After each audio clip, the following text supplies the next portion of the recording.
23واں باب۔ اس وقت یسوع نے بھیڑ سے اور اپنے شاگردوں سے یہ باتیں کہیں کہ فقیہ اور فریسی موسیٰ کی گدی پر بیٹھے ہیں۔ بس جو کچھ وہ تمہیں بتائیں وہ سب کرو اور مانو، لیکن ان کے سے کام نہ کرو، کیونکہ وہ کہتے ہیں اور کرتے نہیں۔ وہ ایسے بھاری بوجھ جن کو اٹھانا مشکل ہے باندھ کر لوگوں کے کندھوں پر رکھتے ہیں، مگر آپ ان کو اپنی انگلی سے بھی ہلانا نہیں چاہتے۔ وہ اپنے سب کام لوگوں کو دکھانے کو کرتے ہیں، کیونکہ وہ اپنے تعویذ بڑے بناتے اور اپنی پوشاک کے کنارے چوڑے رکھتے ہیں، اور ضیافتوں میں صدر نشینی اور عبادت خانوں میں اعلیٰ درجے کی کرسیاں اور بازاروں میں سلام اور آدمیوں سے ربی کہلانا پسند کرتے ہیں۔ مگر تم ربی نہ کہلاؤ، کیونکہ تمہارا استاد ایک ہی ہے اور تم سب بھائی ہو۔ اور زمین پر کسی کو اپنا باپ نہ کہو، کیونکہ تمہارا باپ ایک ہی ہے جو آسمانی ہے۔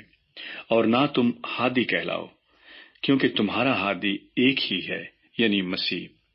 لیکن جو تم میں بڑا ہے وہ تمہارا خادم بنے، اور جو کوئی اپنے آپ کو بڑا بنائے گا وہ چھوٹا کیا جائے گا، اور جو اپنے آپ کو چھوٹا بنائے گا وہ بڑا کیا جائے گا۔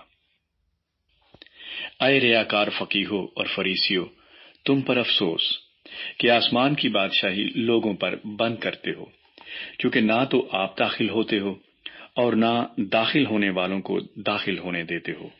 اے ریاکار فقیہو اور فریسیو، تم پر افسوس کہ تم بیواؤں کے گھروں کو دبا بیٹھتے ہو اور دکھاوے کے لیے نماز کو طول دیتے ہو، تمہیں زیادہ سزا ہوگی۔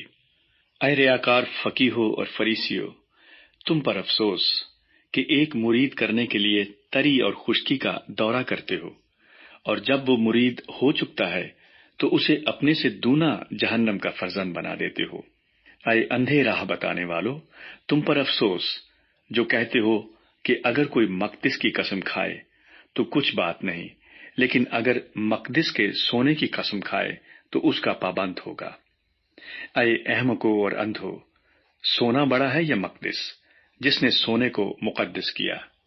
اور پھر کہتے ہو کہ اگر کوئی قربان گاہ کی قسم کھائے تو کچھ بات نہیں، لیکن جو نظر اس پر چڑھی ہو اگر اس کی قسم کھائے تو اس کا پابند ہوگا۔ اے اندھو، نظر بڑی ہے یا قربان گاہ جو نظر کو مقدس کرتی ہے؟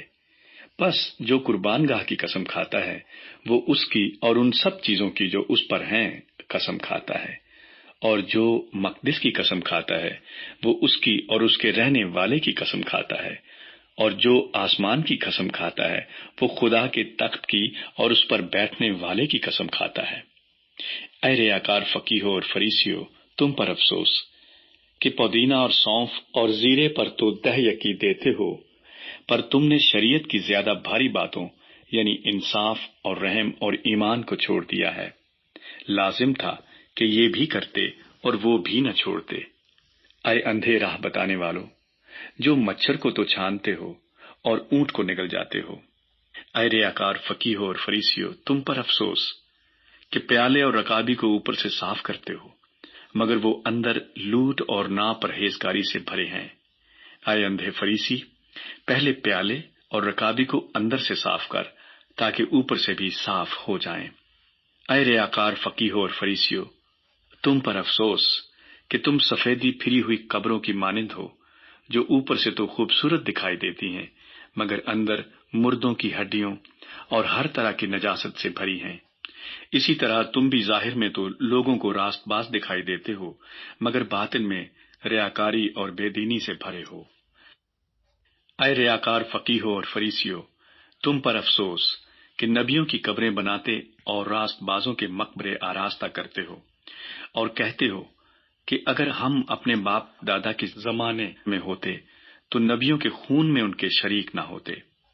اس طرح تم اپنی نسبت گواہی دیتے ہو کہ تم نبیوں کے قاتلوں کے فرزند ہو، غرض اپنے باپ دادا کا پیمانہ بھر دو۔ اے سانپو، اے افعی کے بچوں، تم جہنم کی سزا سے کیوں کر بچو گے؟ اس لیے دیکھو، میں نبیوں اور داناؤں اور فقیہوں کو تمہارے پاس بھیجتا ہوں، ان میں سے تم بعض کو قتل اور مصلوب کرو گے، اور بعض کو اپنے عبادت خانوں میں کوڑے مارو گے اور شہر بشہر ستاتے پھرو گے، تاکہ سب راست بازوں کا خون جو زمین پر بہایا گیا تم پر آئے۔ راست باز حابل کے خون سے لے کر برکیہ کے بیٹے زکریا کے خون تک، جسے تم نے مقدس اور قربان گاہ کے درمیان قتل کیا۔ میں تم سے سچ کہتا ہوں کہ یہ سب کچھ اس زمانے کے لوگوں پر آئے گا۔